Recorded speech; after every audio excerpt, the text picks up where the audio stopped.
Dumpers. I am your host for this episode of the Voicemail Dump Truck on giantbomb.com, Jeff Grubb. I do not have with me one Jeff Jarrett, who was scheduled to be on this episode, scheduling conflict. So if you're tuning in for that, I did something even better for you. I got our friend, your friend of mine, Alex Boniello. Alex, how are you doing? I'm fine. This is not as fun. This is you didn't take a buckshot lariat last night on national television, so you're good to go. No, I didn't. That's true. I didn't. Sorry to everybody who I'm actually going to say a sentence that I will never be able to say again, and have never up until this point. To all of you who were excited to hear from Jeff Jarrett, I apologize that I am here instead. There's got to be some other possible thing where, hey, couldn't you see him on Broadway? Yeah, I find it hard to believe you haven't been in this situation before. There is a first time for everything. Yeah. We also have Mike Minotti, Dan Reichert here. We're going to get into, that's him, that's you. We're going to get into these voicemails here. But first, man, how you guys doing? Good. A lot of Pikmin going on. Getting ready to move. Tam recommended a fun rolly thing that I can do while I'm well, your rolly thing already got fun. Here. Is it as satisfying as it looks? Ooh. It's better. It's really smooth. Okay, I'm gonna get one. It feels real good. Also, I feel like my hands. I remember the Tyson stuff and everything. I think this is probably good for moving my hands around too. So yeah, it looks like it's juicing those hand joints. I hear the motion is the lotion for that sort of thing. Someone's buzzing my doorbell. Hang on. Okay. Ooh, bring him on the show. Is it Jeff Jarrett? It's probably Jeff Jarrett. Yeah, almost certainly. With the guitar, don't answer that. He's going to hit you. He's going to hit you with a guitar. Look out, Alex. That would be absolutely incredible. If I were to have a guitar on hand to get hit with, do you think Jeff Jarrett would be excited about that, or he's just so over it at this point, or he'd be like, "That's my gimmick"? Oh, come on! I can't imagine that's ever not fun for him. That's a good gimmick to have, and it's probably really good. I like with the New Jack that would always have the one in ECW that was filled with baby powder and it just exploded. No guitar is just filled with powder like that. Alex is a guitarist; he would know. Yeah, none that I have ever had. I like the time when he wasn't allowed to use a guitar, so instead he used the cello. Now we're just talking about our favorite Jeff Jarrett memories, and that's that could be a podcast. I'm always in favor of hitting people with a gimmicked up guitar. It's good 100% of the time. It is good sound, getting a little kabong there. Yeah. So we were trying to figure out our faction name because we often find me, Dan, and Mike on the same content. I figured we could turn to professional author Alex Boniello for help here. Alex, looking at these three stunning gentlemen, when you look at us, what would you imagine we should be called when we introduce ourselves as a trio? Just give me one. Yeah, no, I want to watch the process happen. Everyone be silent while he's thinking. This is the creative process at work. Yeah. There's three places I could go with it. So, oh boy. Place number one would be, video games, of course. Place number two would be wrestling, of course. And place number three would be, I think, probably something about, and it's going to be CPFA. Yeah, you're the CPFA, which stands for Cheese Pizzas for Adults. I mean, I'm probably ordering one of those for SummerSlam. Hell yeah. We could just be the cheese pizzas for sure. Yes, exactly. Jeff says 3 plain hot dogs. Oh, that's pretty good, too. 3 plain hot dogs is pretty good. I wouldn't eat a plain hot dog. Either way, I do think I will be calling you guys my cheese pizzas. What's up, my cheese pizza? That's a fun thing to say. It's kind of sweet. Yeah, I like that. No, there's something sweet about that. Anyway, how are you all doing? I don't know. Normally we get to say hello to each other for a second before this, but I literally got a message from Dan a minute and a half before they started that said, "Can you please come do this?" We're all furious. We've been in rehearsals all day with you. What are you talking about, Alex? Yeah, you helped us write this. This is a scripted show we're doing here. Ship a teleprompter. Yeah, exactly. Yeah. We're all furious at Bacalar for not realizing without us telling him that he was going to have to be on this show. Apparently, we have to communicate in the professional environment, which I think is horseshit.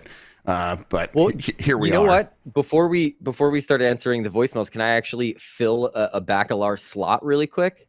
Absolutely. I would. I love was nothing in more. Asbury Park. Yeah, come on now. I was in in Asbury Park for a wedding, and I played a ton of pinball. Ooh, Oh, what's your favorite? The Toy Story 4 machine. yeah, it's for a good movie right there. A great movie. It's new. I mean, I wouldn't say anything about the quality of the motion picture or You're the not- that's right, my bad. or the people What about who the stage represent the play? motion picture. What about the stage play? Yeah, Or the stage play. novelization. But what I would say is that yes, there is a what's his name? Jersey Jack, I think his name is Jersey. I think that's Yep. what it is, Jersey Jack. That's right, who Jersey makes Jack. I've the heard new Jeff machines Becklar say the and, words Jersey Jack before. Yeah, it was spectacular. No, this place was really cool if you find yourself in Asbury Park. I think it was called Silver Ball Retro Arcade. Basically, it had a whole bunch of pinball machines, but also like regular game cabinets. And what I found to be really fun was on each machine, they had like a plaque that would kind of give you the history of the machine you're playing on, what year it was invented, who made it. And something that I found especially fun was, I think everybody knows about the Addams Family machine and how it's like a really good pinball machine. The Toy Story machine was designed by the guy who designed the Addams Family machine. And I was like, well, no wonder this is so good. Oh, Still yeah. doing it? Nice. I guess so. I think I saw that I was machine so in excited to Cleveland. learn that. I think It they had kills. Asbury I Park had a named after total the blast. Is Asbury Park named after the Springsteen song or album? Well, the other, No, like just, he likes yes, just say Asbury yes. Park a lot. Yeah, of course. They were like, it man, is? this guy's Okay. good at singing It is. songs. We should name some more stuff after his songs. yeah, I just Park, wanna Pinball make Park. it- He was a big pinball guy. Yeah. I want to make it overwhelmingly clear that he named the thing after the town. It's important for me to get that through to you.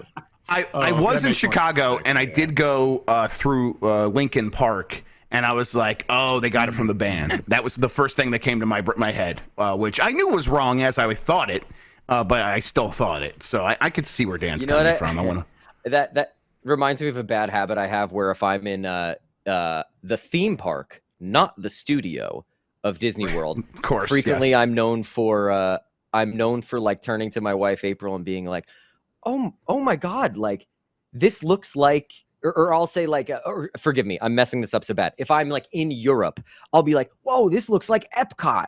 And she'll be like, no, Epcot looks like this, you dunce. And I'm like, oh, I'm so Wow, sorry. I can't believe you would do that. That's so embarrassing. I would never. Is that something This you've also literally- done? Every Oh, day. This everything. is. I am not overstating it. Everything reminds me of day, Epcot. Mike says something Everything- reminds him of Epcot. Everything in my head, every single thing I perceive is only 3 degrees of separation from Epcot for me. Okay, let's test it. Let's I test get it. it. Wait, I can just name something and you can get there within 3 things? Probably. Yeah. All right. Deceased character. Wait, can I talk about movies? Can I say a movie thing? I just want to make sure I don't Why get don't you anyone do in trouble. something? Why don't you do something else?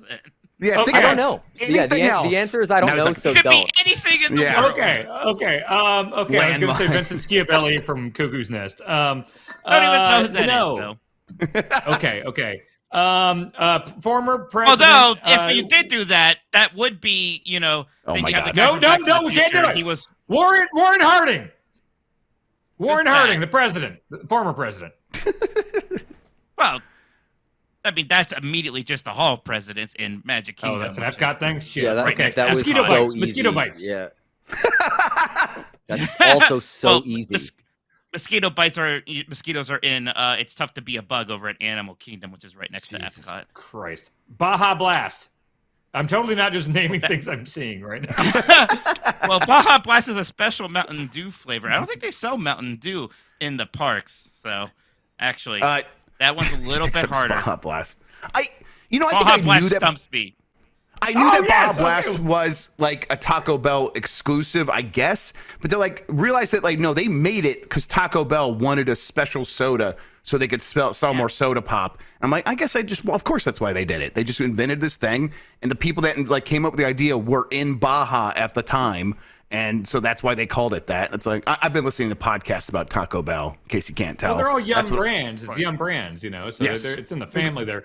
I just saw something in the chat that is a great question. Can Dan get to wrestling faster than Mike can get to Epcot? Okay. Let's try it. Okay, so Boniello. Grub or Alex, shout something out, and me and Mike will just race. Yeah, Real okay, time. here's heavy industrial equipment. Heavy machinery. Tag Use team. that to make Epcot. I beat you.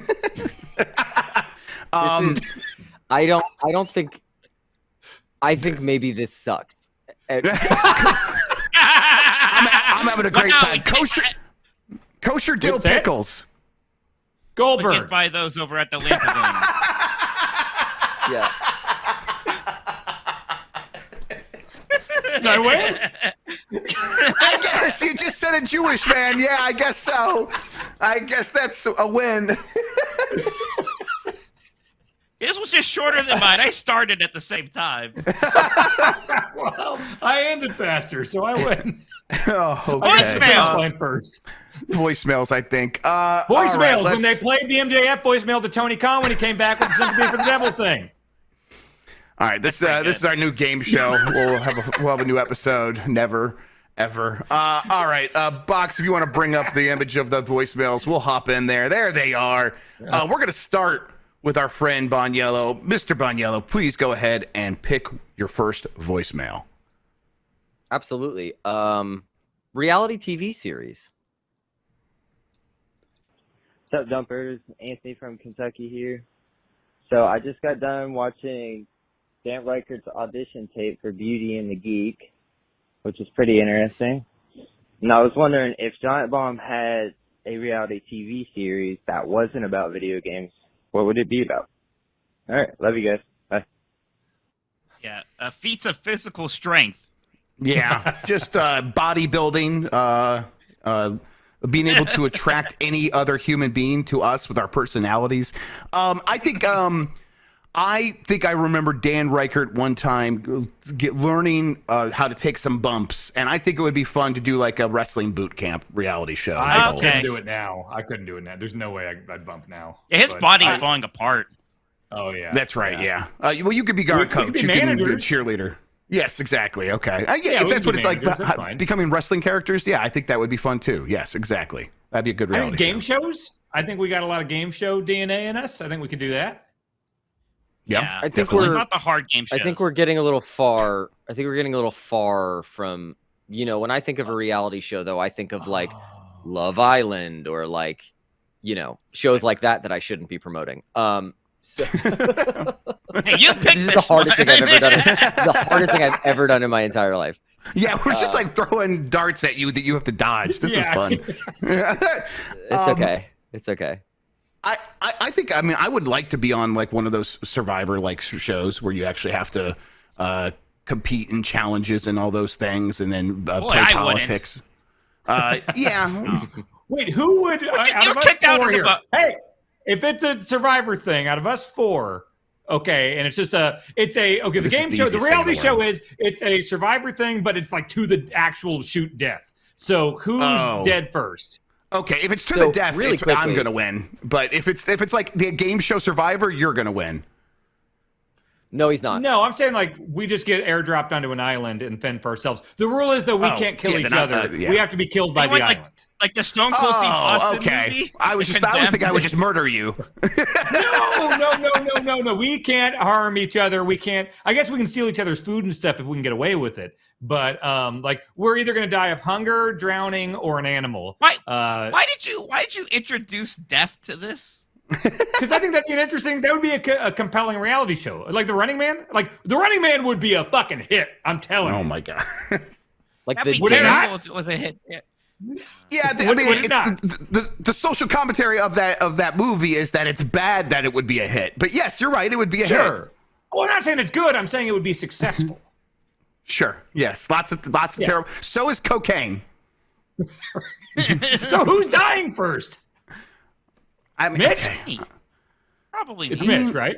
Right? Okay. Here's the thing. I think it could be me because I would get overconfident about something and mess it up, and then I would. So I think I could. Yeah, you would like see a gap and like I could jump in and then just like smash your head and die. Yes, 100%. So I think there's a good chance I would die first in that situation. Yes. What is Mitch just like finding a tree and trying to just like sleep inside of it until help comes? Mostly whimpering. I think I could procure and cook food a lot better than Dan would be able to. Yes. I could probably get a we fish. expect you to cook for us. We expect you to cook for us. Oh, so now we're working together. What is it? What is it? Yeah, how does that make sense? We don't want to die. But I want to outlive you because apparently that's the only way I'm off the island. What do you mean if you took all the food for yourself and we're all still people? For shoot, Dan, do you think that you could convince other people on an island to work with you? Yeah. I don't know why I asked that. Because of course we were going to say yes. My only stat is like talking and knowing and meeting people. Like I got no strength. I can't cook. I can't do any of that shit. I don't have any athletic ability or anything like that. I'm not strong. I can't fight, but I can talk to people. Like I can do the social thing. Yeah, Dan, this has a name. This is called the social game. These are the people who you actually have to work. Well, what you're describing is called the social game on shows like this. These are the people who sneakily end up actually winning the show is because they're the ones who they're playing chess while other people, like the physical threat always gets voted off very quickly because it's like, it's an obvious display of, dominance and stuff like that. But yeah, Dan, the social game thing would be trouble though. Like I can only imagine the edit you'd get of like a lot of like boom music underneath of you trying to like get a coconut. Like I can like truly. Mitch is asleep and I'm trying to steal his meat. That's like 100% what it would be. Yeah, I'm actually pretty confident that you would go down in some sort of Hall of Fame. Yeah. Oh yeah. I'm going to make a late career pivot to being that guy on reality shows. I would really like to see you on reality shows. I think that would be it almost very happened. good. You can see the audition. It's on YouTube. Yeah, that's The Miz was actually really good on reality TV shows, and I remember like he was always the most memorable one. So when he got another career after that in wrestling, I'm like, this makes sense. He makes perfect sense for wresling and reality shows. He is built for both of those things. Yes. All right, let's go to Mike Minotti for the next voicemail. Mitch's Bees. I just got done listening to the segment about friends of Mike Mignotti and what we name them, like Tocobros or Illuminati. But why not just go with something that's, I think, also inclusive? Mitch's Bitches. How about Mitch's Bitches? Thanks. Potential, good thinking. Potentially problematic. It does sound like you're going to come out with a hoe train on Monday Night Raw. That's what Mitch's Bitches sounds like. Doesn't right? Benedict those words have rhyme. A thing? Like that's a thing, right? Benedict Bandersnatch? Is that what you just said? Yeah, they call them the Bander Bitches or something. Like that's a phrase, right? I've heard that. You're talking about Benedict. Oh, no, I can't even say his name. Right, yes, that's what I'm thinking of. Yeah. Okay, yes. If the people who like a person want to come out and they say we want to be called the bitches, that's fine. I'm not going to be here and like, hey, I'm starting a new group called the Mitch's Bitches. Who wants to sign up? Hey, chat, who wants to be a Mitch bitch? Hit him with an MB in chat if you want to be a Mitch bitch. Of course, they want to be a Mitch bitch. We got the MBs. There we go. The Illuminati is the best one. Hey, yeah, of course. Illuminati's the best one. It's really spectacular. Yeah, it's magical. I saw I didn't pick up on that till my 20s, the Illuminati thing. I never even thought of that wordplay before. Yeah. No one dropped it. Pick Minotti just occurred to me last week as someone pointed it out. So. Right. Did no one in high school ever made that joke to you or your friends or anything like that? I don't think it was until I saw Angels and Demons in theaters. Sure, Dan Brown changes everything. We know this. Yeah, he sure does. All right, let's go with the next one. I'll do the next one. I'm gonna go with. We keep saying actors in movies. Alex is. It's awesome. It's incredible. We're really bad. You at it. hold Oh, up right. like Oh, a black sorry. bar Right. over your face. Or something. Power rank, please, Box. Hey, I don't really care if you've been to them or not, but can you power rank the following states real quick? Oh yeah. Go with Alabama, Nebraska, New Mexico, and Oregon. Thanks. Bye. Okay. You named 4. Go I've ahead, been to them all. Alex has it. Okay. Yeah, I've been to them all. Oregon wins. Oregon highest power ranking for a lot of reasons, but the Pacific Northwest is incredible. Also, they would win Okay. in a war between these 4 states. Why? I don't know. I hope to never find out. Okay. We had New Mexico, and we had Alabama. Yeah. And then we had Nebraska. Nebraska, yes. Those 4. I think Nebraska's number 2. I was just about wait, to wait. talk about From the New top? Mexico in the. What's that? Dan? Yes, number 2 from the top. Yes, it's so. Because I agree. Oregon's up here. I've only been to Nebraska out of those. I would say Oregon, Yeah. New Mexico. I just know from like Breaking Bad. It seems like a bunch of shady stuff happens there. Yeah, I was But just probably about to number say I was 2. going to do that, and then didn't because it's a freaking TV show. Oh, it's a show.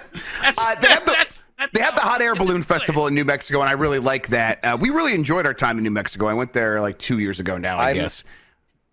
Yeah, I'm gonna weigh in with New Mexico edging out Alabama. I've actually had some really nice times in Alabama, but I will also say that the areas to Alabama I've been to have been, I guess, in the most like political way of saying it, areas of the state that I maybe felt a little better about being in, if that makes any sense. Mm-hmm. So those areas were quite nice actually. But I'm sure the states are these are actually all pretty good states. In my opinion. I mean, the only thought- the objectively bad state is just Missouri, but other than that, there's good things about every state except for Missouri. So yeah, no, I thought nothing Alabama redeeming was about Missouri. problematic. I had trouble in West Virginia. I found it to be empty in the not cool way. It's not empty on purpose. You know what I mean? Just insanely empty. Yeah. They just don't have to be honest, maintenance. Kansas is kind of that. I mean, if I'm being honest, I'm in Kansas right now, and like my entire life, if Kansas is this rectangle, I have spent my entire life in just this part. I've driven to Colorado, and oh boy, everything west of Lawrence, just fucking nothing going on. Yeah, So- the drive to Colorado, our original drive out there when we were moving there, we were just like, we have got to get fucking through Kansas. I can't take this anymore. And I'm usually fine with that stuff. Kansas was rough after that first 5 feet. It's like, it really is. I'm right by the state line right now. Like, of course, this is where I grew up. So yeah. Mm-hmm. Yeah, that's Alabama being a problem. I think if you were to look at the rankings of states by education and all that stuff, Alabama's usually down there by the bottom. But does that matter in a power ranking? What are we? I don't know. How are you guys even defining your power rankings? I think that maybe it does, but I chose to kind of not even deal with that. I kind of chose to think about my personal experience occupying these spaces in the time that I've been there. And listen, Oregon, good, high quality state, good stuff. A lot of things that are pretty, it's just good stuff up there. I think the Pacific Northwest is shockingly beautiful, especially as someone who's from New York and New Jersey, because it's just, you are going? Is that what you said? I might be going to Mary Kish's for Game of the Year stuff for Fire Escape. So might spend a few days in Oregon. So I think the thing that took me about it, and any time I've spent in the Pacific Northwest specifically, is the stuff that is there, in terms of the geography of the area of the country, is fully not available to my eyeballs in basically any way here. Just mountains and it's just it's really, really cool. And of course, yes, there are some mountains in New York. Of course, I know I've been upstate, but you know what I mean. Also, Portland's got a lot of strip clubs. Oregon does or what? But yeah, Portland, Oregon. Yes, there's just a lot of really? per capita the most strip clubs in the world or something like that. Yes. Alex, I know what you mean though, because when I lived in Connecticut and in New York City and everything, it's like you could get to beaches, you could get to a lake or a park or something if you meant to. But like being in the Midwest again, it's just like, oh right, I can just drive 10 minutes and just be like in a lake. And there is something to that for sure.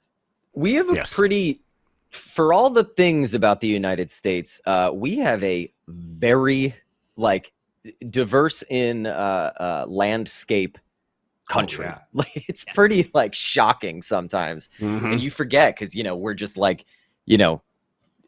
lumps of meat living our lives in our own experience, what's in front of us. But when you go away, you're I feels like I'm on a different planet. It's wild. It's wild. Well, go from Jersey to New Orleans. And it seems like, New Orleans is so different. You were just there. It's just completely different. I was literally than just there. there. In the country. Yeah. It's awesome. It's true. It's so true. If you had to pick a place to live in the United States that you've never been to before, but you imagine might be nice, do you guys have anything that comes to mind? I think I would I don't know if I would wanted the rest of my days, but I think I would like to spend some time in places like Anchorage, like in Alaska, out there, kind of sparsely populated, and with the mountains. I've never been to and Hawaii. nature. Well, yeah, that's a good point. I've never been to Hawaii. That'd be good. I mean, New England. I haven't done coastal New England. Might be nice. Hey, I would roll the dice on Portland, Oregon. Actually, I'd do that. I haven't been there. I think nice. You would be rolling very well. You would be rolling very, very well if that's. I would also pick that. I think from what I've heard. Yeah. I tried to figure out this question about the states by looking up which states, how many Arby's are in each state, and I can't get exact data. But guess which state has the most Arby's? Ohio. Is it Ohio? Yeah, we fucking did it. Started here. Did it? Checks out. I can see it. I'm proud of us. I was thinking fast food for ranking these states. What is the sort of mascot fast food place of each state? But it's I don't know that well enough, and I'd have to do Ohio, research. We have Arby's and Wendy's started here, right? We're kind of White Castle is the HQ of White Castle's here. Yeah, I don't know who cares about White Castle. I love There's White a Castle. lot of Pizza Hut in Kansas. It was very shocking to me when I moved away from Kansas and Pizza Huts weren't everywhere. That was default pizza growing up, and everywhere else I've lived, it's just either doesn't have it or not within delivery range. So. Right. Or it's a weird Pizza Hut in a corner store that you have to go to. Yeah. I know what you mean. Yeah, look at the Subway in New York. I had to walk to a Subway Pizza Hut to get the fucking Cheez-It pizza when I lived in New York. Yeah. Man, Cheez-It pizza. Dan, you're it's up just so next. Funny. I actually decided I don't want to open the door. I think you're about to pick the next voicemail, Dan. No, open a door.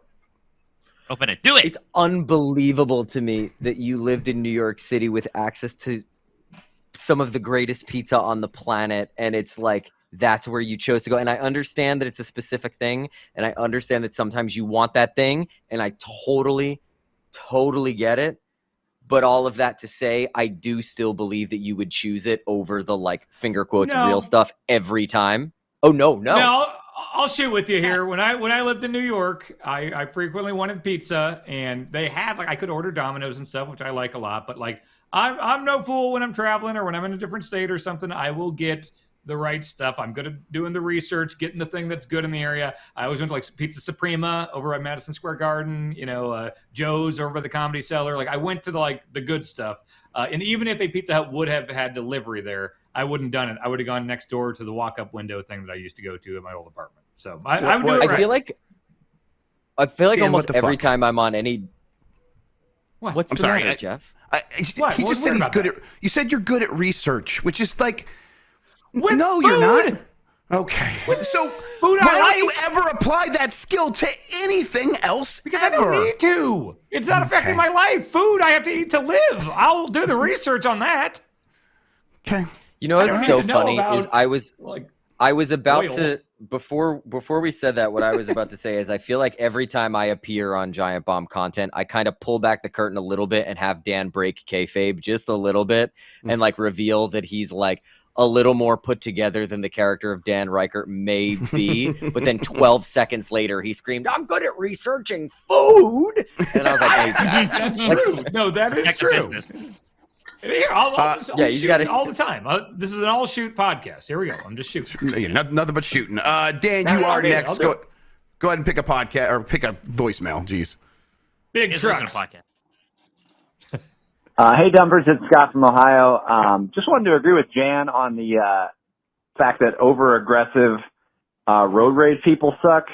In addition to that, I'd like to add the guys who drive big trucks and will stop with a line of cars going into a parking lot to back in.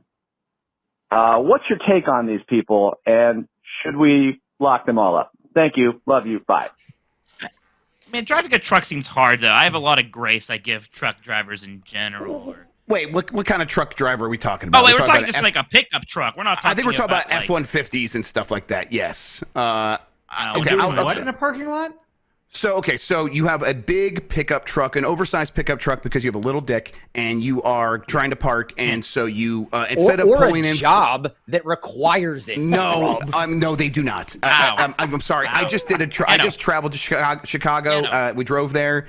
And not a single one of the people that was driving a pickup truck has a job that required that. No way. You could tell by looking at it if it's either a fashion statement because of their insecurities or if it's actually part of their job. And it's almost always like, no, I would like this big truck because it makes me look mean. Then they act mean on the road, and it happened over and over again. That's my statement now. That's hot. I'm getting hot. I'm getting shoot hot about it. A lot of mean tiny dicks here in Kansas, for sure. Yeah. Yep. I bet you. Road. Yes, yeah. And it was it was frustrating. But this did happen to us as well, where it's like a big vehicle did kind of like, and it was like a busy parking lot, and someone's like, "I'm going to back up," and it's gigantic, so it causes like other headaches. I think even though I'm mad and shoot hot about trucks, I think I still side where Mike. I know Mike was talking about bigger trucks. You got to park. And those things are difficult to park. I got a minivan, a big minivan, and I've started backing that up because it's actually way easier to do that than it is to pull in straight and not like cross the lines. Now, if they back up and then are still an asshole and like have their truck hovering over the line, then that's just an insane person. But if they're trying to do that so that they take up as their allotted amount of space, I give them the grace as well, mostly. I find it more annoying than big trucks, the cars with the going through neighborhoods and stuff and just trying to like be as loud as possible to impress people, I guess. I don't know. Like, I find that so much because like Alex said, there are legitimate reasons to have a big truck. It is, I'm about to move. I'm enlisting the help of a friend that has a big truck. They do have a function that is, that is just being an asshole, That's a You're really good at that sound. That should be my new text message sound. I got to tell you, you want to know something wild that has to do with a car like that? You know, when they make that terrible sound combined with that, the rare, then they'll do the like, that like scary, like it sounds like a gun. I was just talking about this with a friend a couple of days ago because I hadn't thought about it in a couple of years. There was a time where somebody drove one of their cars like that through Times Square, and it made that backfiery sound. Oh, right. And dangerous. It led people to believe that there was something terrible happening. And I remember this is when I was doing a Broadway show, and we had just finished the show when this happened, but people in the streets started storming all of the Broadway theaters because they thought they needed to get I think you were texting me from like a room. Weren't you like in a room? And, dude, like, straight up, because I think you yeah. Because I will never forget this happening. I was just talking to a friend about it the other day. Like, we got a thing over the loudspeaker that's like, everybody get to your dressing rooms and like stay. There were like, patrons and stuff all there. And I have a memory of taping a fork to a pencil as if I needed to create a weapon of self-defense. Wow. And this was your Dead Rising 3 weapon. Do not understand what I thought I was doing. It's just the fork be better because the pencil's going to break. So wouldn't the fork be better by itself? 100%. But it was amazing to learn that about myself. Yeah, you were going truly. I was ultra hand with glue. Yeah. Yeah. So anyway, trying to combine the knife and bat into one thing. The that's what you were going for. Fork. Yeah. It's a pitchfork but and what I will blade say put together. Yeah. Yes. But all of that to say, trucks are generally fine as long as you drive them nice. But people who do the rare cars, I almost exclusively have trouble understanding the situation. And I've now given an example where Times Square, New York, was sent into actual bedlam because of somebody feeling the need to zap through that area. I think Boniello is going to win our Survivor to the Death thing now, though. He's got these handy skills. Yeah, he's got the fork pencil. Imagine what else he'll come up with. It'll be like the professor on Gilligan's Island. Coconut radio. Yeah, God damn it. Okay, I beat you to it. Solicited chat for our next voicemail, and they went with fries.mp3. Hey guys, it's Colin in Ottawa. I don't know how big Poutine is down there, but up here, it's really starting to pop off. People are getting really fancy with it. Last week, I had Poutine with Montreal smoked meat and pepper on it. Amazing. But the best one I've had was butter chicken Poutine, which was butter chicken on fries. Superb. So my question for you is, what's the best thing to put on fries? Love you guys. Bye. It's cheese, but that butter chicken thing sounds amazing. That sounds really good. I think we were in LA, and I don't remember where this was, but I ordered Japanese curry poutine. I'll say poutine, which apparently poutine is how they say it in Quebec, but poutine. And that, I have not stopped thinking about that since I had that. It was so good. I love Japanese curry. Was that recently? I think you might have. I think it was you specifically. I think we were like, let's just go get something to eat. I took you to that. You picked the place. That food court place. That was that was fucking delicious. That was great. Yes, it was. So good. I'm like, it blew my mind. Like, I've only just recently discovered Japanese curry. Like, I've heard people talk about it before. I knew it was good, but like, I started like just getting the instant one because I'm in fucking Cleveland. I don't have a lot of options for Japanese curry, and I'm like, oh, this is delicious. And now whenever I see it out in the wild, I'm like, oh, I'm gonna go for that. And that was not a mistake. That was the best thing I've ever had on French fries. It was so good. Yeah, guess where I've had it was a ton. It was very filling. I remember we loved it, but like two of us left half of it still. Yeah, Dan. Okay, you have 5 seconds to connect poutine to wrestling. The Quebecers. Okay, because Mike was already going to say that's where he's had it. Yeah, I had it in Epcot by the Canada Pavilion. Good, fun. Good. I beat him. All right. The best thing to put on fries is just like the junkiest cheese fries you can get at a restaurant. With like the one at that one chain steakhouse, Longhorn, that was the best because it had a cheese sauce and the melted like normal cheese. The shitty bacon bits, you get the ranch dressing to dip that in. I don't eat that anymore because I worry about my health. But man, back in the day, that was living. Yeah, we would every day after school. My diabetic friend would be like, "I got to get something to eat. Can you?" And I'd have the car, so I'd drive us to Wendy's, and he would do the off menu. Just take one of the chilies and pour it into a box of fries, and then put cheese on that, and we would get that every single day. And I'm like, oh man, I should make that happen again because it's like Wendy's chilies okay, their fries are okay, their cheese is okay, but you put it all together, it's actually pretty good. Sure. Well, yeah, then anything's good. I've been sitting here this whole time trying to get a full ingredient list of the fries from this specific place in Montreal. All that I keep finding is that they're just calling them kimchi fries, but it was fries with. So I'm vegan, so it's vegan cheese, but I'm sure this would be as good with regular cheese.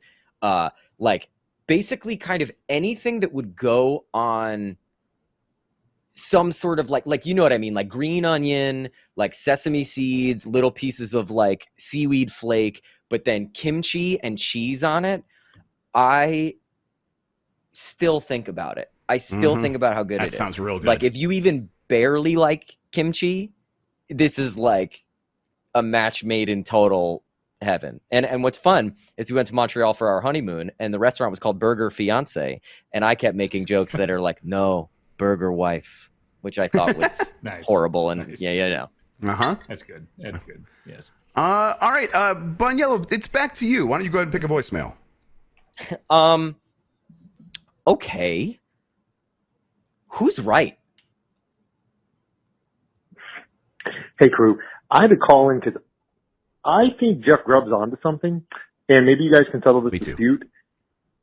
My house has a sunroom on the back, and it is literally just thin glass panes, but it has sliding doors that lock. Then there's an additional door, regular ass door, into my house. I always lock that door to the house, but I never lock the sliding glass doors on the sunroom. And my wife thinks that I am literally inviting a home invasion by not doing so. And I tell her those little latches are the illusion of safety. If somebody wants to break in the door, they will pick up one of these fucking rocks that is right next to the door and break the glass. Who's right? Okay, so can I? This is can so I start easy. off by I want to just defend it real quick. I do lock my doors, but the issue I really had was the way Bacalar was stating is like it's crazy because it's a deterrent, so you just do it, and it's like if you talk, they've done research. They talk to people who do just walk into homes to take stuff, and they're like, no, the locked door is not the biggest deterrent. If there's a TV that's on, or if you leave a radio on, that's the biggest deterrent. But like, I think if you were to suggest to people always leave your TV on when you leave the house, most people would be like, well, no, that's crazy. I'll just lock the door. But that's not as effective as just leaving your TV on. So if you want to do like an illusion of safety to make yourself feel better, that's fine. I do it as well. I want to feel better. But there are more things you could do that don't seem like they would be as effective, but actually are way more effective. Were they saying that like a TV on is like more useful than a dog? Because I would think dogs would be way up there on the I mean, no, a dog is probably more, but a dog is like a whole lifestyle change. So it's like, I think like if you're like looking for a low touch sort of solution, but yeah, if you have a dog, it's just an alarm system, right? That's got to be. Yeah, but I mean, that's but once it's already breached at that point, right? Yeah, exactly. I think that they like, you know, they don't know if they're in there and the alarm goes off, they might still grab something. But if they hear a TV on, they just assume someone's home, and that's a better deterrent. Huh. I have a few things to say. The first thing, congratulations on having a sunroom. That sounds that's like a pretty great fucking cool. place to have your coffee in the morning. Yes. The second thing, the question presented was who is right? And now the options in front of us are caller believes that locking the door is pointless because it's made of glass, of course. Wife believes just lock it, whatever. So to me, you lose nothing by just locking it.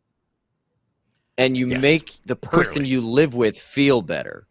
Yes. So to me, there is a very clear and like of course, very seamless, very seamless transition into everybody feeling good about the situation. And right. The illusion of safety is like the reason you do that is because it makes you feel better, and people want to feel better. So like, if it makes someone feel better, then just do it. Especially like you're right, it costs nothing. I'm trying to think about the two. Like, okay, what is the other side? What is the other side here? And like, maybe, okay, if I'm giving caller the absolute benefit of the doubt, it's like, oh shit, I'm coming home late and my family is asleep and I don't want to like bother them and call them to unlock the door. So at least if one of the doors is unlocked, I can at least get some sort of way in, but I've already worked too hard to get to that. So I think just lock the door. Just lock your fucking door. Now, if you have a sliding like screen door, would you lock that? That is outside of the. Yes. Okay, so you just like. Well, not locked. That's locked. Yes. If it has a lock, it gets locked. You know, okay. top of the normal sliding door. Yes, totally. I'm not going to lock both of those. Come on. Yeah, I think I'm fascinating. with you. I think it's fine if you do. I'm like a wonder because I do it, but only because that's the only way to get it closed all the way, and I don't want flies to get in my house. But if otherwise, I would just lock the actual. My big takeaway door. I want for everybody listening is that my house is incredibly locked up, and there's a ton of security systems, and no one should ever try to rob me. That's everyone's big You're always takeaway. home too. Like, no one wants to rob exactly. your GameCube discs or fucking yellow labels. Damn, dude. That's the best security right there. Is having shitty GameCube games for your collection. It's like this like this being completely devalued by it being player's choice. Player's trash. choice, yeah. Like, Literal garbage, yeah. Absolute trash. Hey, but it is sealed. It is sealed. That's nice. Can you believe acrylic? You got an acrylic there? Is that good. like yes. the toy store, like the Toys R Us like plastic box it's originally in? Man, that looks nice. Or I mean, fully. They had to get that from like the cage. Ooh, it fully has with the hang tag. That's a lot. That's cool to have. All right, that might I be got worth that. too. It's That worth rules. some, but not a ton. And then weirdly, Now this just became this for some stupid reason. But this is fun. fantastic. I like that. The same situation with Kirby Tilt and Tumble. Hell I don't even care about this game. I'm just like, but I have it. They're adding that to There's something Nintendo about a Switch Online. I'm sealed so game. excited. I saw a recent Metal Gear Solid 2 at a store that was sealed, and it's just like, God damn, I have every version of Metal Gear you can possibly imagine, but none of them are sealed, and 2 is one of my favorites. It's like, how am I not going to buy a fucking sealed Metal Gear Solid 2? There's something about that is...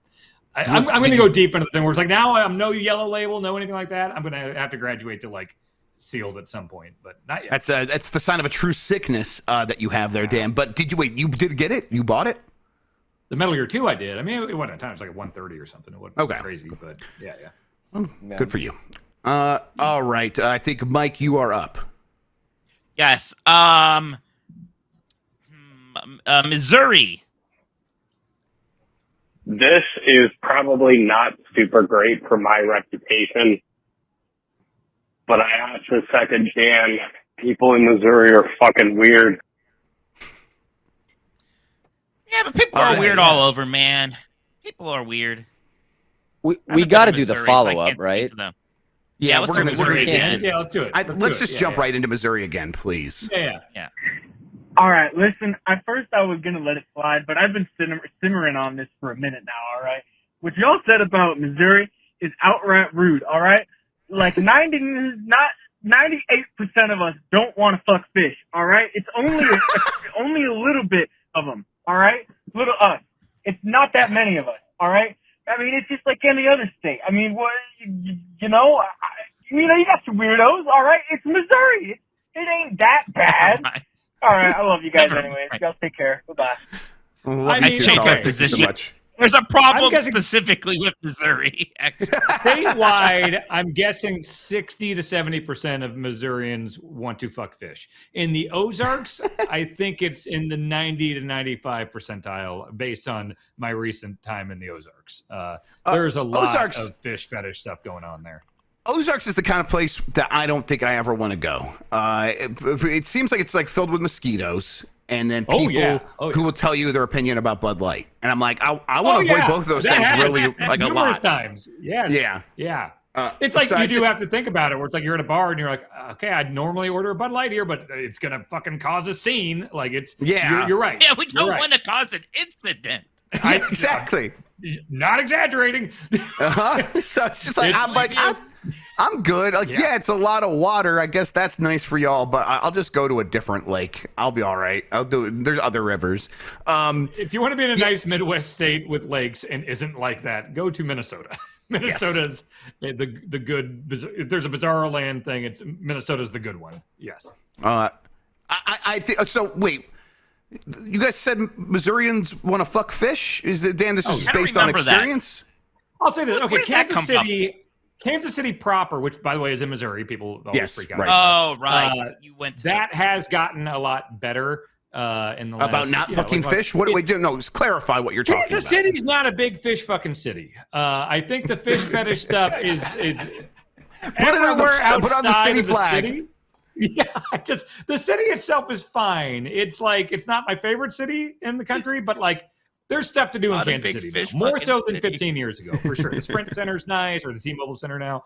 You can have a good time in Kansas City for sure. I have, for the last month I've been here. How do you fuck a fish? If you want to fuck a fish, no. 10 minutes no way. northeast, east, this southeast, is against the WGA right here. We got to stop. You can fuck fish all over the state. Just get out of Kansas City. St. Louis, they might be a little more fish fucky over there. I'm not sure, but again, they're on the border of Illinois, so they're better than the rest of the state. I've been to St. Louis. I didn't see anyone have sex with fish over there. Again, St. Louis is like a real city, though. St. Louis is a city, so but they're on either side. So you go anywhere in between there, and it's just balls. It's a bell curve. That's the fish fucking vortex then. Yeah, exactly. Really.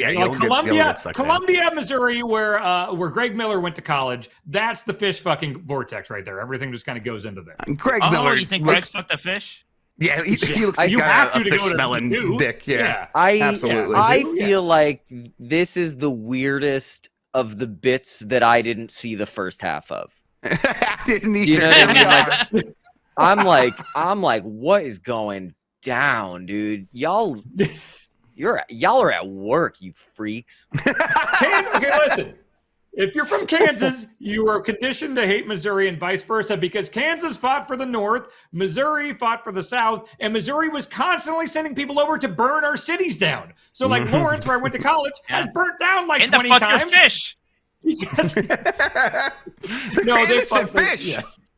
Yes. We're gonna eat so there was those. like legit, like crazy rivalry between Kansas and Missouri because they kept burning down our fucking cool cities. Well, Lawrence is the cool city. The rest is, whatever. That's what people say. Lawrence, at least you guys have beef over something. No, you guys have real beef. For shoot, Cleveland and Lawrence, Pittsburgh, Kansas is a good city. Made up. Lawrence, Kansas is a good city. It's very good. Like that's like you're saying like the ones that are made like Michigan, Ohio State is like mostly made up at this point. Like everyone's like they had the Toledo War, they fought over the Toledo Strip. It's like there was no real war there. We just kind of had a heated argument about that. But people treat it like it's a real war, and I'm pretty over that at this point. As someone who's a Michigan fan and who's lived in Ohio now for longer than I lived in Michigan. Just who cares? It's a good football game. That's it. But like the Cleveland Pittsburgh thing is just like they're two close cities, right? That's all there is to it. They're just close, and their football teams are in the same division. Like that's basically it. That's why there's a rivalry there. Yeah. All right. I think I am up next, and I'm gonna go with Dirty Dave's. Hey, Dumpers. Cody from Elma, Washington. You guys were talking about pizza on the dump truck last week, and like the regional pizzas and whatnot, and the crazy toppings. There is a place about a half hour from me called Dirty Dave's, and they have a pepperoni pizza with cashews on it. I don't know how you guys would feel about that, but it's actually not bad. Yeah, that's about it. Love you guys. Bye. Alex? Alex Boniello, you have your hand up? So, I'm glad I'm here. Cashews make a spectacular vegan cheese. In a lot of ways, one of my favorite ways to do it, I make like Caesar salad dressing, for example, with cashews. So this makes, from a flavor profile standpoint, total sense and would actually be killer. The texture is strange, for sure. But like in terms of a flavor profile thing, this makes way more sense than it probably feels like it does. That said, I wouldn't order it. Dan, Mike, as our resident picky eaters, is it what is the thing that is like actually going to set you off more, texture or taste? It's texture. It's because all the stuff that I really don't want to mess with is like that mushrooms, caramelized onions, anything pickled. It's that type of kind of like slippery, rubbery type texture, and a lot of condiment stuff. Like sour cream, mayo, whatever. But this I would certainly try. Like that sounds legitimately good, I think. Yeah, it sounds good to me. Like a lot of things that people call juicy to me are real like watery and weird. I don't know. What gushers? Like that. Don't like gushers, actually. How about that? Don't like gushers. Oh, is it too fruit adjacent? No, I mean, because I'll eat like the Betty Crocker fruit snacks. I don't care. I don't like the juice, though. I don't like that juice in there. I don't like the gushing. I don't want it to gush.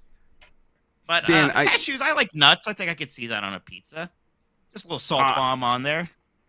Yeah. Dan, I was listening to your podcast with Mary and Mike Mahardy, and you guys were talking about being in a bathtub full of food that you had to eat, and you said something like tomatoes. Like, is there any like water in like tomato juice? Or it was tomato soup, is what it was. Like that soup, it's not water. This is one of those things where like I wish I could have yelled at you through the podcast when I listened to it. Sure. Tomatoes are 95% water, and I think that's the kind of thing where Mike, that's why you don't like a lot of fruit, is because they are like solid water, and that's weird, right? Yeah. It's kind of like I love tomato sauce because you cook it forever and get a lot of that water out. It's great, but yeah. I don't know. Water's gross. That's not what I'm trying to say. Wait, do you like water? Yes, I like water, but I don't like. I like water, but I don't like if you like suddenly put like a slice of tomato in there. Now it's tomato water. That's disgusting, and that's basically what that's. But like, because a tomato is like water has become alive and grew on something. Yeah. And I can like see the thought process of that's strange to me. Like that. Right. Like It that has feels those goopy bits in there. It's all Yeah, fibery. I'm with you on tomatoes. Yeah. And I know it sounds crazy that like I like all these like tomato-based things. A lot of my favorite flavors I know are very tomato-based. I like tomato soup a lot. I like pizza. I like barbecue sauce. Things that clearly I bet if I looked at the ingredients, like, and the first two would be tomato. It's just I'm with Mike on the. You see the inside of a tomato, and it is just kind of like, yeah, it's just kind of goopy and clear and the texturally weird. I will not eat a tomato by itself, but I'll eat a million things that come from tomatoes. I have 3 things to say. The first, it sounds to me like what you like is the way that a tomato will be paired with an umami kind of flavor, because all the things you're describing that you like, the depth is getting added elsewhere. So, for example, like you probably like tomato paste, which is the way we're getting sauces thickened and things like that. So that's part number 1. Part number 2, I guarantee you that if you ate like a crazy good tomato, you'd have a different opinion. Like a really good, like one of those big freaks that's like, you know, yellow and all sorts of colors. Like those are really, really awesome. Number 3, and there's no judgment here. Number 3. Before I forget, hang on, hold on to 3. I think you're totally right about number 2, because you also have to keep in mind that with all these things that freak me out with tomatoes or pickles or mayo or whatever, all of my context for those is from if I have tried it as a child, it has been like on a McDonald's burger or something, you know, like, so I have not had the quality versions of these. And so I am open to the idea that like, if I had a good one, I might like it. But a bad tomato is a bad time. A bad, like squishy, falling apart tomato at fucking Subway. It's a nightmare. It really is. Like, you got to get those out of here for sure. Big time. Okay, sorry. Big time. Oh, please. Yeah, no, this one's getting presented with genuinely no judgment, because I don't think it would be an obvious thing for you to know. And I mean that. If you had to guess, how do you make cheese out of a cashew? Oh, okay. I have no idea. I said earlier that I'm just going to shoot here. All right. I'm going to genuinely have a thought process in my brain, and it's going to come out of my mouth. All right. And again, all right, not going to laugh at you if it's wacky, because I'm not why gonna be would right. you know I'm not gonna be if right. you didn't know? I'll It's give you a possible real that you attempt are. here. Okay. They need to be crushed up, because cheese is, and I've had cashew cheese. You've taken me to a lot of great vegan restaurants and stuff, and the cheese substitutes have been fantastic. So they had to be crushed up, because I would notice that they were lumpy or hard in the cheese, like a nut is. So you probably just gotta put it through a machine that really just like pop, pop, pop, pop, pop, pop, pop, like mashes it into like a dust. Okay. Yeah, like something like that. That just mashes it into dust, and you probably mix it with milk and some sort of solidifying agent. Well, not for the vegan cheese, because milk. Oh, milk's not vegan. Shit. Yeah, but I was giving you. You're fine. You're right. Boniello's the judge here. Keep going. You're fine. I think that's all I got. I think I can't think of. I don't know how real cheese is made either. Mike watches the Food Network. I would be interested to hear your guess, Mike. Well, because there's almond milk, and I assume that's more of a pressing situation and like literally getting like the oils and whatever liquids in there out, and then you just have almond milk. And I assume maybe you can use rennet to separate the curds or whatever, just similar to what you do with actual milk to make cheese. That's where I imagine it. There would probably be curdle. Do they have like curd, curdling agents? I only drink almond milk, and it's like you can leave that like it's not even refrigerated half the time. Right, exactly. You Yeah, can get that's refrigerated kind, but like it stays good for a very long time. I've never had bad almond or soy milk or anything. I don't know if it would curdle. I doubt it would. Yeah, I don't know why. I can't follow up on that. I feel like if you leave anything long enough with a hope and a prayer, I bet it'll curdle. Well, I bet it might ferment, and then you get alcoholic almond milk, which is just a good time. So that's White Russian. Yeah, I'm gonna go ahead and end the suspense. Dan, you were actually pretty. Anthem gum. No, you don't even have to do that. It's way easier than you think. Now, our definition of cheese is going to change here. If you want it to be like a solid bricked kind of cheese, yeah, that's going to be different. That's not what Dan wants. He wants it to be a sauce. So that's fine. Like a pourable cheese sauce. Yeah, you're actually I like it all. All you got to do is submerge the nuts, the cashews, in Hell yeah. like boiling or close to boiling water for like 20 minutes, and then strain them out, throw them in a blender, a high-speed blender, dump in some nutritional yeast, and then salt things that might give it a slightly bit of like a brine, and like you're good to go. Straight up. Like that's all That it was is. way closer And than if I you was. put At home. Yeah. That's cool. What'd you say? That's Mitch or me? Oh, yeah. You. I think Dan said you can make that at home, and that's exciting, which I agree. All the Yes. time. I am honestly, so one thing I want to do here, I'm moving into a house soon, and I've had enough stuff just breaking down in my body in the last few months of all this moving and stuff like that. Like I'm making a real big push into just serious like physical and food wise, like kind of lifestyle change stuff. And one of the things I want to do is genuinely get better at like cooking and stuff, and maybe I'll start doing like meal prep stuff on Sundays for the week for lunches and things like that. And like I do find that I like to eat vegan or vegetarian more than like I grew up on just like nothing but meat and like specifically fast food meat. So like I'm on the precipice of making some major changes with that stuff. So I might reach out to you for stuff like that, because it sounds fun to do. When I've done it in the past, I have enjoyed cooking, and I would like to do more of that. We made mayo for the first time recently, which was a wild experience. We made vegan mayo. Yeah, we just got vegan mayo. My wife just got some, and I haven't tried it yet. What is in vegan mayo? Well, oil. Just a set of eggs, I guess. Well, just the oil. It's just a ton of oil, and you beat the shit out of it with one of those emulsion blenders. And like there are a couple other things to add to it to get the flavor, but like straight up, you start to get kind of weirded out when you're like, oh, if I just beat up oil a ton, it gets textured. It's a fascinating air it up thing. Yeah, we did avocado oil, which worked a lot better. I don't know if there are better ones for other. Yeah, I have an immersion got a lot of blender. fat. I have the immersion blender so that when I make my tomato sauce, like it's not chunky at all, right? I love the immersion blender, so I can make some mayo. That's a good Italian boy. That's right. Get my San Marzano tomatoes in there and some, onions or whatever, and you cook them like hell, and then you get them all mashed up, and it's as smooth as can be. That's what I like. This thing of ours, okay. I see Jan in the chat saying all caps, "Let me teach Dan how to cook." Jan, and I'll say this to you, I'll say this to the audience live on giantbomb.com. I mean this.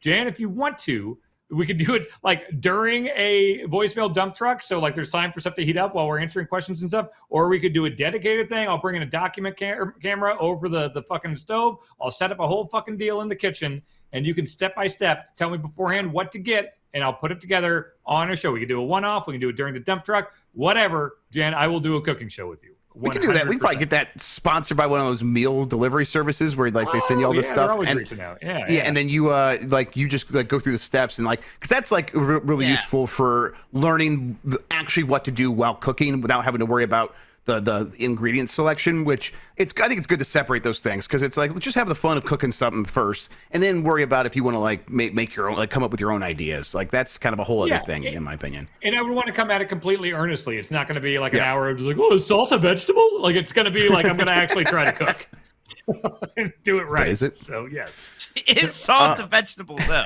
No, it's a rock. Yeah, sure.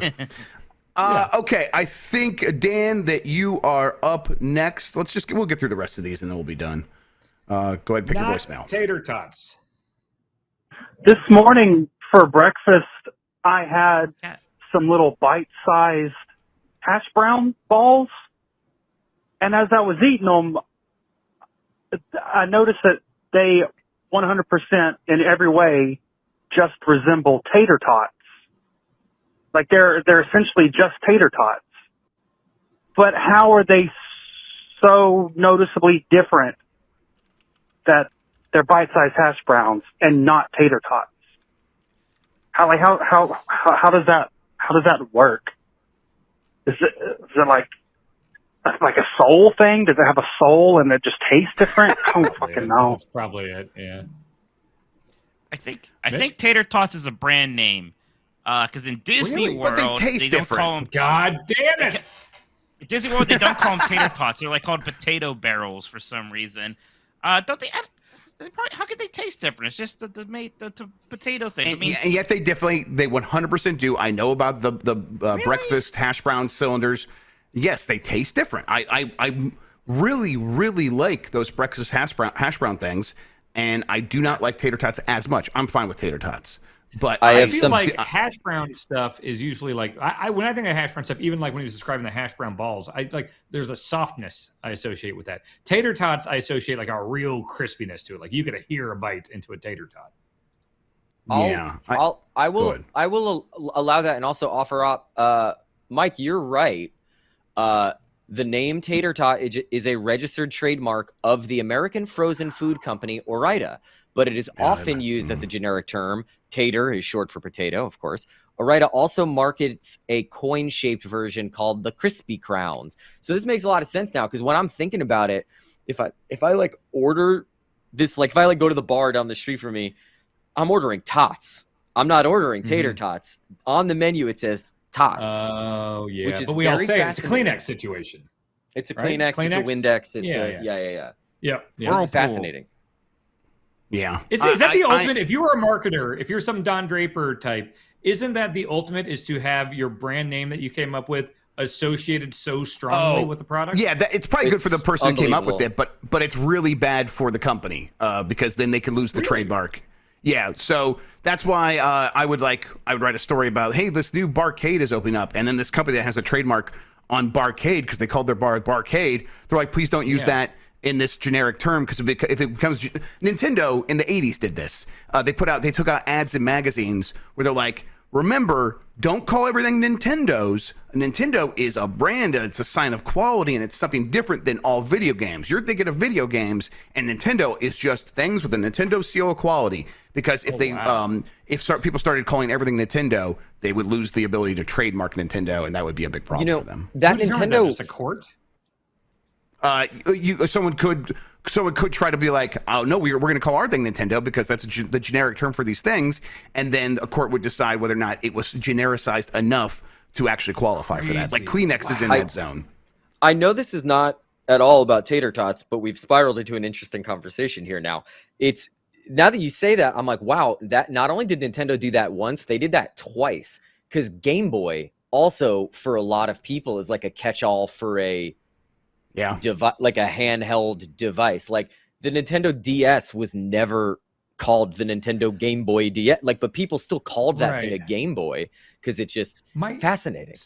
My sister Kayla asked me yesterday. She loves video games. She's got the Master Tour back here. She asked me yesterday if Game Boy was a Nintendo thing. So maybe it has become such a generic term that even my sister, who has nothing but game shit all over her house, didn't know that Nintendo was Game Boy. Yeah, that's fascinating. Your family hates the Game Boy, though. Your family has committed many crimes. She likes the Game Boy. She likes the Game Boy. In your blood. She likes it so much that she doesn't know Nintendo made it. I know. She doesn't. She gets her game news from Facebook. So yeah. Someone in the chat actually also said photoshopping too, like the verb photoshopping. Yeah. Oh yeah. Like that is not. It's not what it is. That's a program. Yeah. How fascinating. I'm so sorry that I'm randomly now pulling from the chat. People are saying other ones that are fascinating. Please. A lot of Americans calling all sodas Coke. That also that's totally something happens. that's regional. That's very regional. Really Georgia does Atlanta. that. Yeah. Wow. For tater tots versus those hash browns, apparently the big difference is that tater tots are made from pre-cooked potatoes, and then hash browns are made from raw potatoes, so they get crispier. And that's a big part of it. And then the seasoning's different as well. Maybe I'm thinking the texture is the big difference, actually. Yeah, and that's probably a bit different. Yes. This 100% tracks. 100%. Yep. I'm like, Yep, that's right. sense. Every hash brown I've ever had, the outside is crispy, but it's like a medium rare tater. Yes, exactly. Yes. All right. Potato barrels, not tater tots. Chat, did you guys pick one? Chat, go ahead right now and pick one. In the meantime, I'm going to go with Bacalar's ban. Oh, no. Hey, Dumpers. Just wanted to voice my support for Bacalar's ban on discussion of certain bodily fluids. And, as a little, musical reminder of what we're not supposed to talk about. Here we go. I came up with this. Come a chameleon. You come and come. You come and come. That's beautiful. Come so and we'll funny. be eager. Come with like my cream. Red, gold, and green. That come and clean. Okay, Oh so my folks, thanks so God. much for having me. It's really been a pleasure and a delight. I mean, I should leave momentarily, but like, you know. Oh yeah, what am I gonna say to that? No, of course, yeah. That song was playing. That don't song have was playing anything. in the car as I went to lunch today. How funny is that? That's very funny. The I'm message glad you from the told us. universe. Yeah. Yeah. Well, chat shows beluga whales. If we want to just move Yeah, past the let's cum. just get through these. Let's blast through these. For the longest time, I thought caviar came from beluga whales. But then I realized at my age, whales are mammals and they don't lay eggs. Oh, right. What common sense fact did you believe in that you thought was true, but is in fact absolutely wrong? Have a good day. I don't have a good answer for this specifically, but I have something that's like in this spirit. It was St. Patrick's Day, and all day we've been calling it St. Patty's Day, to the point where at one point in the night I'm like, why do they call it Patty? What does that stand for? And it's like Patty. Yeah, Patrick. 'Cause I was just that stupid by the end of the night, and I've kind of haven't forgotten that moment ever since. So yeah, I've never done anything stupid, so that's right. No, I didn't think you did, and I'm sure Dan is just buffering as he kind of figures out which of these he's going to say. One. This is not quite that, but you know, I found out 3 years ago that so I'm 32. So 3 years ago I was 29. I had been wearing a seatbelt incorrectly my entire life. I don't know how no one ever well, it's because it was close enough that maybe no one ever noticed. And of course, like, thank goodness I never needed to test the efficacy of the seatbelt. But I would put the over part that goes over your shoulder under my arm. Oh, I just assumed. Assumed. I don't know why I thought this. Like, I fancy myself a decently intelligent person, and like I did not know this. And I found out because a cop walked up to my car, knocked on the window, said, "Roll it down." He said, "You're not wearing your seatbelt." I'm like, "What do you mean, officer?" Like, I was like, "What are you talking about?" And he gave me like a $200 ticket. Yeah. Wow. That'll teach you. It was That'll brutal. teach you real quick. Absolutely brutal. And I was like sitting there being like, surely I can fight this. Surely I can fight this. And my wife was like, I mean, if you were wrong, you kind of can't. Like, and I did think about going to court and just being like, no, how are you going to prove it? How are you going to prove it? But I just shut up and paid the ticket because I was like, you know, I'd let this be a lesson. And there. Lesson learned. No, I've said a lot of dumb stuff on the show, and my example is I think I brought it up on the show, and I realized it was so dumb that Bianca, at the time, and I think still is convinced that I was working. It was the veal thing where I thought veal was baby seal, and yes, that was funny. And I am saying completely honestly, I thought veal was baby seal until I was corrected on that episode. And I think it's just A, yes, it rhymes. And B, yes. I know it's one of those meats that people like frown upon when people order it. And so I think in my head, I was like, oh, okay. I think I heard once that it was like a baby animal, and that's why people frown on it. And some other part of my brain rhymed veal with seal. And so for my whole life until that moment, I thought veal was baby seal. And like, I swear to God, that is where I thought. I know it's not now. It's Dan? lamb. Yes. No, it's cow. But I'm not that. I think this one's all right. I can completely connect the dots here as to why that would occur. The brain taking shortcuts. I see the path how it happens. It's absurd. It is. But like Dan says, why would I ever think about that? Why would I ever know that? Like, having your brain do the shortcut and then never be confronted with having to think about it. I see how that one happens. But Mike, do you feel the same way? Because I remember this one really getting you at the time. I thought it was really funny. I don't think it's some kind it's of like. hey, it's wild funny. Disgusting. To be problem clear, from like this Dan. is it's great. very funny. Yeah. Yeah, The thing that drove me crazy it. is like I am always just totally authentic and honest with Bianca, and for her to be like, "There's no way you actually thought that," and I was like, "No, I actually thought that." She's like, "I'm not going to believe that. There's just no way you thought that." I was like, "Honey, I would tell you. Like, I thought that. Like, I did think that." So, I guess yeah. Only thing I can think of is my GameCube disc problem, which was pretty well documented. So Well, we're starting to uncover the actual lack of GameCube fandom that Mike Minotti has. Oh, give me a break. Several pieces of evidence. Yellow labels. Didn't know how to eject the disc. What was the other? There was another recent one. I don't like the wait bird that much as your other. Yeah, it doesn't like the wait bird. Oh, he doesn't like the wait bird. Yeah, this sounds like a GameCube fan. I like the wait bird fine. Who wants a wait bird now? I want Rumble, baby. All right, let's do this last one. Most of them smushed, please, box, and then let's get out of here. Hey, Dumpers.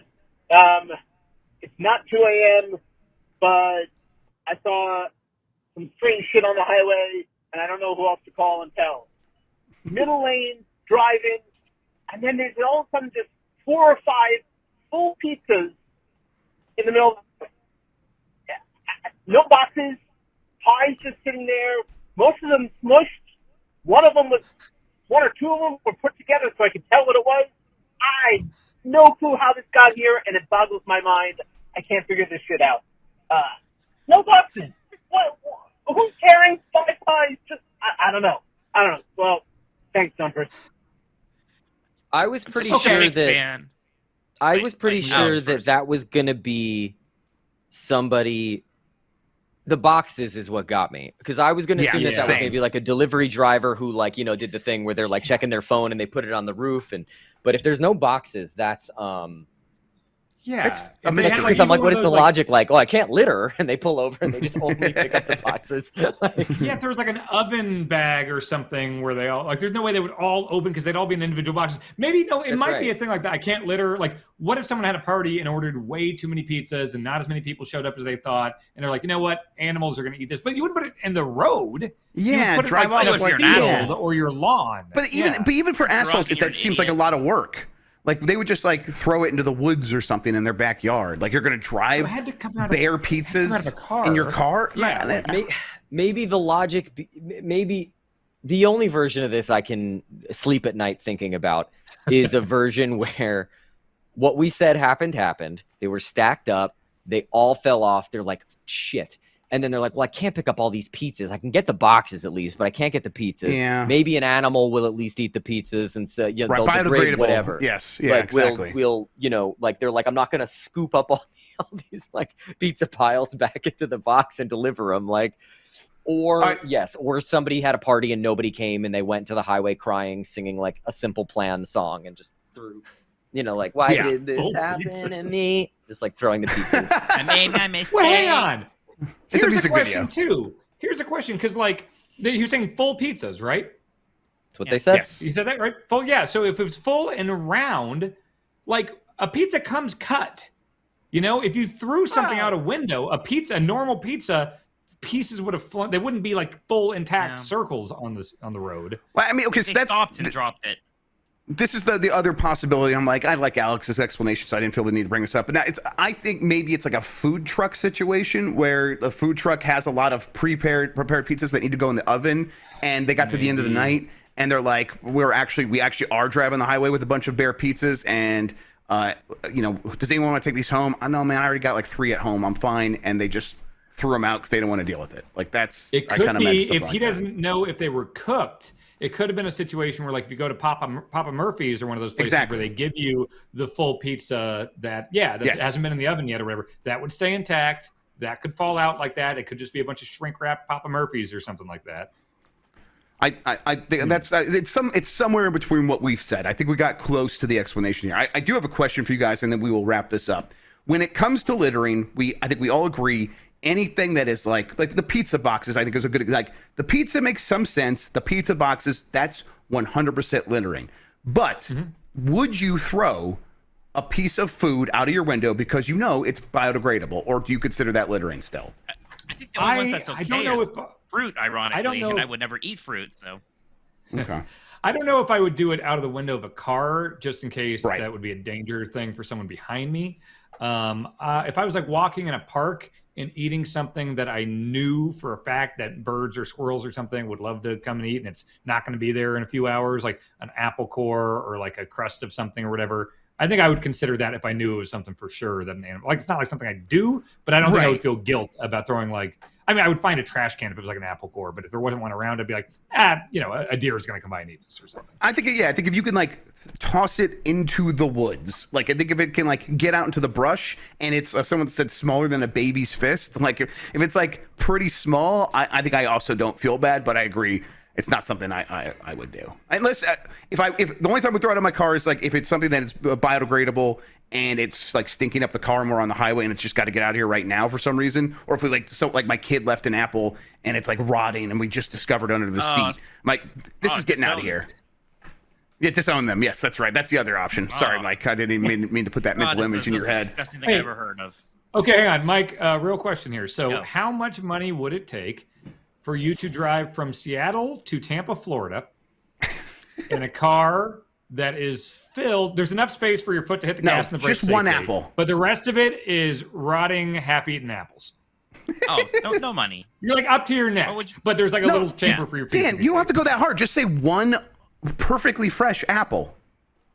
Okay, okay. One apple sitting in the passenger seat with a seatbelt on correctly from Seattle to Tampa. All right, that you can maybe pay me $100,000 for. $100,000. No less. I thought he was going to say 100. No, don't fucking work That's me a lot here. of time. Right. That's a lot of driving also. I was about to say... That's I was going to say $100,000 is outrageous, but there is an amount of money that needs to make, first of all, that like mental labor and gas and miles on your car. So there's a rate. Okay. All of this is covered. Gas is covered. They're providing the car. Okay, so every other factor is out the window. They are providing the car, no wear and tear on your car. They're paying for gas. They're putting like a hyperbaric time chamber dome over the country, so you're not even losing time from your life. All right, you literally just have to do the thing. $10,000. You're saying no? No, $100,000. You can pull over a nap. You can pull over a nap at any point. Although you're going to be next to the apple. You can't go to a hotel. Can't have a real quick. Sleep with the apple there. Mike, this is an unbitten, just regular whole apple.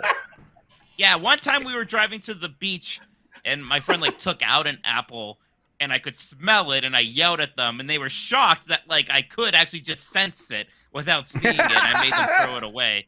Yeah. Sounds right. I'm very sensitive to these things, is what I'm saying. That, to be clear, Dan, that first scenario, whatever you thought you were doing there with the rotten apples, no money. You couldn't make me do that.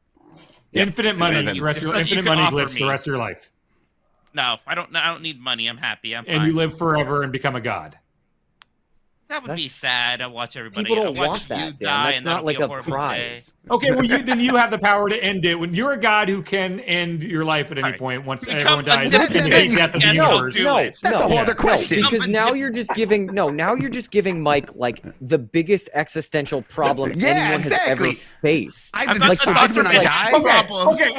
trying to figure out what is the thing. Okay, if money is no object, big money Mike Minotti. What is the thing you want the most? You can have it. You can have it. What do you want more than anything? Dan, what if somebody just doesn't want to do it? Everyone wants something badly, right? No, there has to be something you want enough to drive across the country with an apple. I already got you before. I'm good. That's gonna do it for the voicemail dump truck, everybody. Thanks for tuning in this week. We'll be back next week with a new episode and possibly Jeff Jarrett. He said he's coming, so we'll see. Thank you to Alex Boniello. Alex, you got anything to plug? That's quite not literally motion picture related. Yes. Your book. Talk about your book. You got a book out there. Yeah, I have a kid's book out. It's been out for a while. It's called A Case of the Zaps. Talks to your kids about anxiety and stuff like that. It's good fun. Other than that, no. Hey, you know what I'll tell you to do? Just if you don't know what's going on, which would be surprising, go just read about the SAG and the WGA strikes. If anything, to just see a really fascinating moment in like American labor occurring. It's very, very interesting. There are a lot of things that led to this point. And yeah, you'll have an interesting read at the worst. Yep, and I've been asking Alex questions about that just to understand it better, and I feel it's a very odd feeling to be here in Kansas, like explaining with some knowledge how this complicated situation is going on and why it should be supported and stuff. It's and how Fran Drescher will defeat the machines. Yes. Unreal. It's beautiful. Unreal. That the nanny is our champion. The nanny is our champion. She's absolutely a champion. For Mike Minotti, for Dan Reichert, for Jeff Grubb, thanks for listening, everybody. We'll be back next week. See you then. Have a good one. Take care of yourself. Goodbye.